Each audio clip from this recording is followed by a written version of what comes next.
Our son unalived himself today.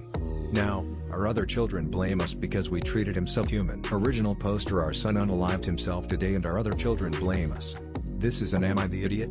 post as well as an asking for advice one. Sorry for the long text, but please read the whole thing as there are many important details in it that I couldn't fit into the too long didn't read. My husband 59M and I 50F have had 3 children, James 27M, Kate 23F and Stephen 20M. When he was 6, Stephen got diagnosed with autism and we did everything to accommodate him and get help. He kept telling that he doesn't want any help and wants to be treated like a normal person. We always tried to reassure him that he needs it to achieve the same results as other kids and he should accept himself and be proud and not listen to society or other people. By the way, everyone was always super accepting and did their best to accommodate, but Stephen wouldn't listen and said that he's as competent as other people, and was it before he got diagnosed and we started treating him like a subhuman too. Whenever someone would try to help him, he immediately started to explain that he doesn't want or need any help and came up with excuses. As he grew older, Stephen distanced himself from other people because he didn't want anyone to know him as an autistic person. He even asked us to let him change schools and not tell anyone at the new school about his condition, what we of course didn't allow. By the time he was in his early teens, he fell into a really bad depression and became suicidal, but refused to take medication or go to therapy to treat it because at that point he wouldn't accept any help from anyone at all, even if it wasn't for his autism. Stephen claimed that the cause of his depression was the special treatment everyone gave him and he just wanted to live as a normal person.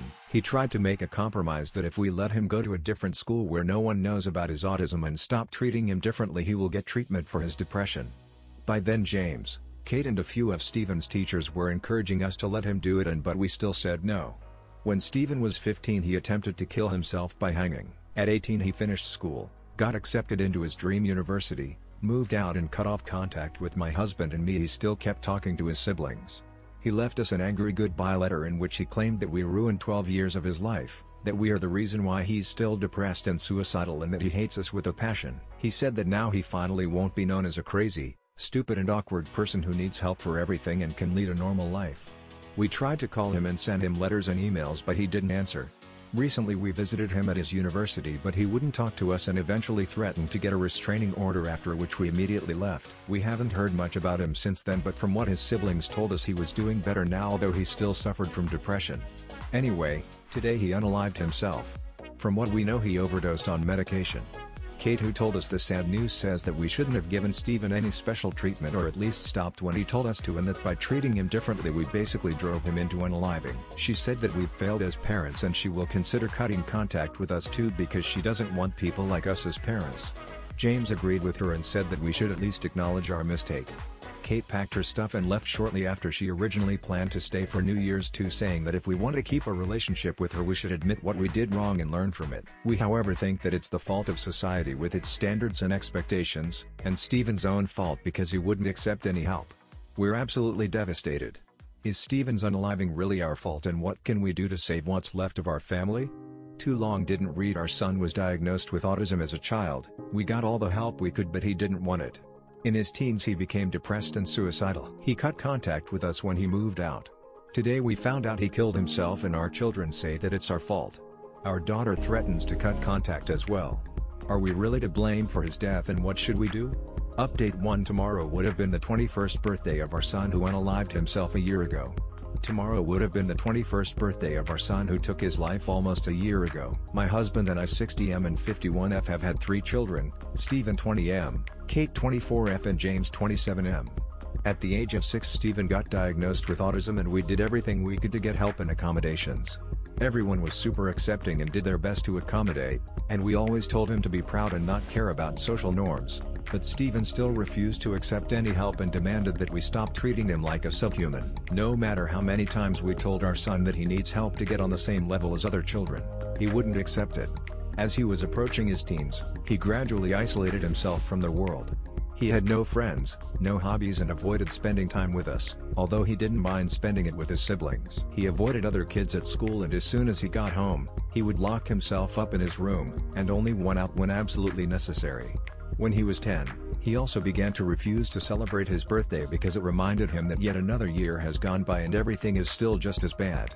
He ended up getting depression and suicidal thoughts and blamed it on the special treatment we gave him. We tried to get Stephen therapy and antidepressants, but he refused because at that point he wasn't accepting any help at all, even for things that had nothing to do with his autism.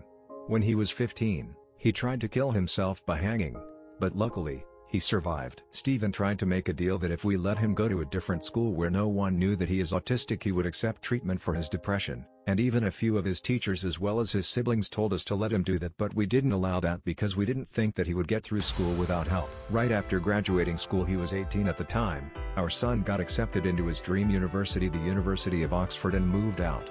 We didn't even know that he had applied to university and only found out from the goodbye letter he left. It was a very angry and hateful letter. He said that we ruined 12 years of his life and went on a rant about how much he hates us. He cut off all contact to us but kept talking to James and Kate and blocked us everywhere. We tried to contact Steven from other numbers, emails, and sent him letters, but he never answered. According to our other children, he was studying chemistry and biology. He always expressed an interest in those and science in general growing up, and in his last years with us also said that he wanted to get a PhD and become either a pharmacologist or an organic chemist, although we thought that would be too hard for him and had even made some friends. My husband and I visited him at university at the beginning of last November, but he wouldn't talk to us and even said that he will get a restraining order against us if we don't leave him alone. About a month after that, he attempted unaliving again, this time by overdosing on medication, and unfortunately, he succeeded. Kate blamed us for his death, saying that he repeatedly told us how much he didn't want to be treated differently, but we never listened. She has since also cut off contact because she couldn't and didn't want to forgive us for killing her brother. Our other son has also been visiting and talking to us much less since then. In just a couple of months, we have lost pretty much all of our children. We tried to distract ourselves, but with Steven's birthday coming up, we can only think of him and our other children, even if they have abandoned us and he didn't like to celebrate his birthday. Update 2: How did we get our daughter to talk to us again? We miss him so much. Our 60-man 51F daughter Kate 24F completely stopped talking to us about 10 months ago. She did it because, according to her, we are to blame for her younger brother's 21M unaliving, which happened about 1.5 months prior to Kate cutting off contact to us. However, at the time of his unaliving he has already also been no contact with us for over a year. He left for university, stopped talking to us and blocked us everywhere immediately after graduation, and we didn't even know he had applied for university with the exception of one time when we visited him at university, and even then he didn't talk to us. Kate's other brother 27M still regularly talks to her, and we've tried to get him to get her to talk to us again, but he refuses because he thinks that Kate doesn't have to talk to us if she doesn't want to, and he also believes that our youngest killed himself because of us, even though it doesn't make any sense. She doesn't talk to any of her other relatives. We've reached out to her on social media but she didn't answer, and although we knew where she lived until recently, we visited but she was never home. According to her brother, she has moved to NYC this September because she enrolled into a PhD program at some university there, so we don't even know where she lives now. What can we do to get Kate to talk to us again? Update 3: My husband's drinking problem is getting out of control. What can I do? My 51F husband 60M has had a drinking problem for somewhat over 2 years now. He usually drinks vodka and occasionally wine and has 5 shots of vodka on weekdays and sometimes up to a whole bottle on weekends. When he drinks wine, it's even more, and he will even have an entire bottle during the week. When he's drunk, he is extremely angry, and although he doesn't get physically aggressive, he screams and yells a lot, and I basically don't get any real time with him, with the exception of the occasional few hours on a weekend, because he gets drunk as soon as he gets home on workdays and often starts drinking by around noon on weekends as well. His drinking problem comes in waves. With my help, he has managed to get it under control multiple times, and although he would still drink almost every day, it was usually nowhere near enough to get him drunk, but it always gets worse again. He only began intensively drinking about 2 years ago when our youngest applied to university without us knowing, and then cut us off when he went off to said university. My husband felt very angry and betrayed, and he still is, and that's when he resorted to alcohol. Before that, he would only drink on special occasions like holidays, parties and date nights, and even then he almost never had enough to get drunk.